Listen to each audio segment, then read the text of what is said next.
temporomandibular joint ankylosis.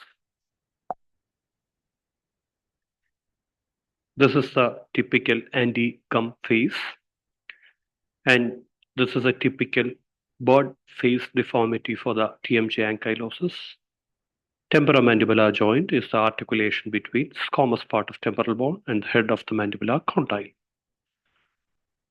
TMJ articulation consists of glenoid fossa, articular eminence, condyle, external auditory meatus, zygomatic arch, and the sigmoid notch. TMJ ankylosis is a fusion of the mandibular condyle with the glenoid fossa, obliterating the normal articulation and immobilizing the mandible. Causes of TMJ ankylosis include trauma, inflammation, infection, and surgery. Trauma include condylar fracture, hemarthrosis. Inflammation includes rheumatoid arthritis, ankylosing spondylitis, Still's disease, psoriatic arthritis. Infection, otitis media, suppurative arthritis, parotitis, and mastoiditis. Post-complication of TMJ as well. Mechanism of TMJ ankylosis include trauma and infection. From trauma, hemarthrosis, connective tissue formation, and formation of fibrous or bony ankylosis. Infection, we have fibrocartilage resorption, connective tissue formation, and fibrous ankylosis. TMJ ankylosis, we have fibrous ankylosis and fibro-osseous ankylosis and osseous ankylosis. We have the Al-Hakim classification of TMJ ankylosis, where he divides TMJ ankylosis into class 1, class 2, class 3, and class 4. Topacity and staging. Stage 1 is the ankylotic mass that is limited to the condylar process. Stage 2, ankylotic mass extending to the sigmoid notch. Stage 3, ankylosis extending to the cornoid process. In diagnosis, we have history taking, physical examination, and radiographs. Clinical features include extraoral features for unilateral ankylosis that will include facial asymmetry, microgenia, short posterior facial height, minimal condylar movements on palpation. This is a unilateral TMJ ankylosis where the TMJ's chin is shifted to the affected side. Bilateral ankylosis, we have the bird face deformity, anti-gum deformity, convex facial profile, retrognathic mandible, obtuse cervical mental angle, marked decreased lower facial height. This is a typical bird face deformity. Intraoral features include midline shift towards affected side, class 2 malocclusion, crossbite, limited mouth opening, neglected oral hygiene. This is a shift in the midline. This is the open mouth. This is a open bite, and associated problems of mastication would be there. There will be difficulty in speech, psychological problems, problems in oral hygiene, and obstructive sleep apnea. Radiographs include orthopantomimograph, reverse town view, lateral cephalogram, CT scan, magnetic resonance imaging, and CT.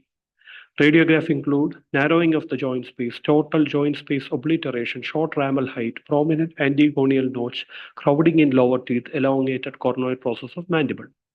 This is OPG. This is the condyle.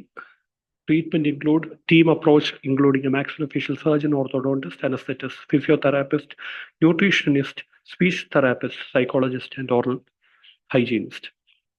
Goals would include restore mouth opening, restore joint function, allow for condylar growth, correct facial profile, relieve upper airway obstruction. Treatment protocol, early and aggressive surgical resection, cornoidectomy plus myotomy. If still not created enough gap, contralateral cornoidectomy, lining the joint with the temporalis fascia, reconstruction of ramal height, early post-operative aggressive physiotherapy, orthodontic treatment, regular long-term follow-up, and orthognathic surgery. Surgical approaches include pre-auricular approach, posterior auricular approach, endoral approach, coronal approach, post-ramal approach. Surgical options: high condylectomy, gap arthroplasty, interpositional arthroplasty. In high condylectomy, the condyle is cut so that a gap is created between the glenoid fossa and the condyle.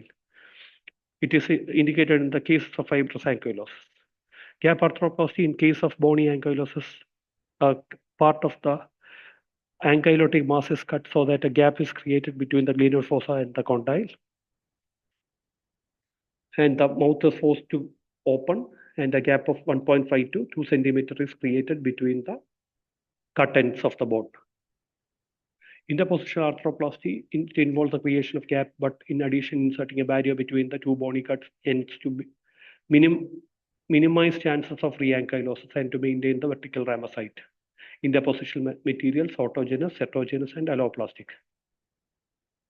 Autograft, coronoid process, posterior border of ramus, costochondral cartilage, sternoclavicular cartilage. Alloplastic, kin, White total processes, Christensen's processes, etc. This is a costochondral graft. This is a custom-made and stock-made TMJ processes. Distraction osteogenesis is also done to treat TMJ ankylosis after surgery. Latest advancement include navigation-aided resection, holmium YAG laser, and tissue-engineered TMJ reconstruction. Post-operative treatment include, after surgery, a pressure dressing is placed, a drain is placed, the patient is kept on steroids, antibiotics, and painkillers. After 24 hours, the dressing is changed. Active physiotherapy is given, remove skin stitches. Post-operative physiotherapy is an important as a surgery itself. Post-operatively for 6 months. Pressure with the finger on simple finger exercise to gently force the mouth open, initially with the tongue blades. A mouth gag can be placed during physiotherapy. Medications can be given to relieve pain. Heat application for the joint is done. Tongue blades are used to open the mouth. Ferguson mouth gag is used to open the mouth. Passive mouth exercise is given.